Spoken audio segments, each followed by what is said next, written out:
Hello विद्यार्थी मित्रांनो, नमस्कार. तुमच्या सगळ्यांचं स्वागत आहे टेक्स्टबुक सुपर कोचिंगच्या या ऑनलाईन प्लॅटफॉर्मवरती. आत्ताची मोठी बातमी आहे की ज्या विद्यार्थ्यांनी महाराष्ट्र कृषी सेवा आणि महाराष्ट्र वनसेवा पूर्वपरीक्षा 2024 दिलेली होती त्याचा निकाल आत्ता थोड्या वेळापूर्वी लागलेला आहे. तुमचं नाव यादीत आहे का एकदा नक्की बघून घ्या. महाराष्ट्र कृषी सेवा परीक्षेचा जो कट ऑफ आहे पूर्वपरीक्षेचा तो आपण जेवढा सांगितला होता 90च्या आसपास तो तेवढाच लागलेला आहे, 90.50. बाकीचे जे कॅटेगरीमधले विद्यार्थी आहेत त्यांनी एकदा आपलं नाव यादीत आहे का एकदा बघा, कारण त्यांचा वेगवेगळा कट ऑफ लागलेला आहे. आणि जे महाराष्ट्र वनसेवा परीक्षा आहे पूर्वपरीक्षा त्याचा 133 एवढा ओपन कॅटेगरीचा जो कट ऑफ आहे तो लागलेला आहे.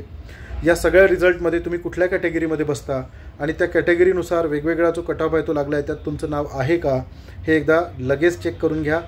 तुमच्यासाठी आनंदाची बातमी असेल. ज्यांचं नाव यादीत नाही त्यांना इथून पुढच्या परीक्षेच्या तयारीसाठी खूप खूप शुभेच्छा. All the best.